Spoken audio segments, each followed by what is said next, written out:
মূল বেতনের সঙ্গে রানিং অ্যালাউন্স যোগ করে পেনশন এবং আনুতোষিক সুবিধা দেওয়ার বিষয়ে জটিলতা নিরসন না হয় অবশেষে কর্মবিরতিতে গেল বাংলাদেশ রেলওয়ের রানিং স্টাফরা।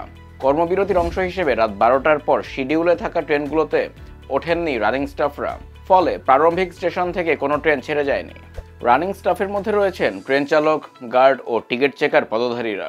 মঙ্গলবার রাত 12টার পর বিষয়টি নিশ্চিত করেছেন বাংলাদেশ রেলওয়ে রানিং স্টাফ ও শ্রমিক কর্মচারী সমিতির ঢাকা মহানগর কমিটির সাধারণ সম্পাদক সাইদুর রহমান।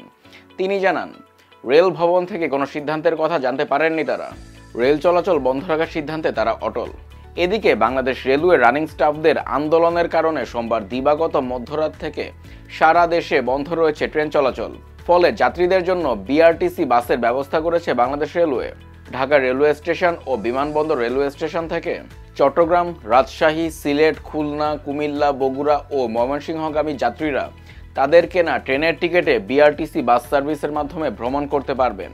একই সঙ্গে উল্লেখিত জায়গাগুলো থেকে বিআরটিসি বাসের মাধ্যমে ঢাকাতেও আসতে পারবেন তারা। পরবর্তী নির্দেশনা না দেওয়া পর্যন্ত এই বিআরটিসি বাস সার্ভিস চালু থাকবে বলে জানানো হয়েছে।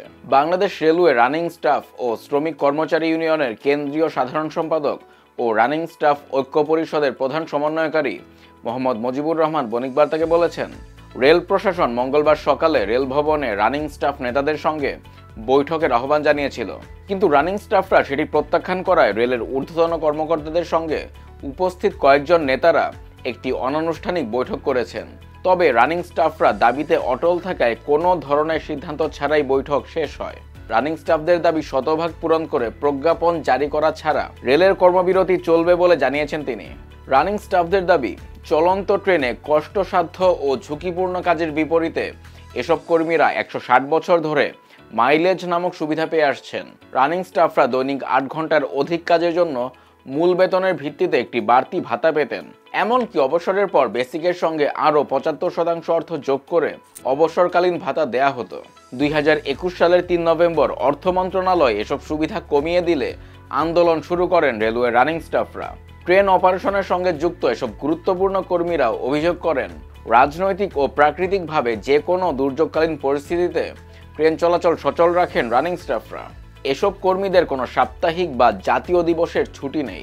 আওয়ামী লীগ সরকারের সময় নিজেদের দুর্নীতি ও অর্থ পাচার ঢাকতে অর্থ মন্ত্রণালয় 2021 সালে রানিং স্টাফদের বেতন, পেনশন ও আনুতোষিক কমিয়ে দেয়। রেলওয়ের পক্ষ থেকে বারবার তাগাদা দেওয়া হলেও অর্থ মন্ত্রণালয় এসব দাবি মেনে নিচ্ছে না। রেলওয়ে কর্তৃপক্ষ কর্মীদের দাবিগুলো নিয়ে কার্যকর কোনো পদক্ষেপ নিতে ব্যর্থ হয়েছে। অতীতে একাধিকবার কর্মসূচি, কর্মবিরতি ও আন্দোলন করেও রেলওয়ে রানিং স্টাফদের দাবিগুলো বাস্তবায়নে কোনো অগ্রগতি হয়নি। নতুন নিয়োগ পাওয়া ট্রেন চালক, সহকারী ট্রেন চালক সহ রানিং স্টাফদের ক্ষেত্রে পুরনো স্টাফদের মতো সুবিধা দেওয়া হচ্ছে না।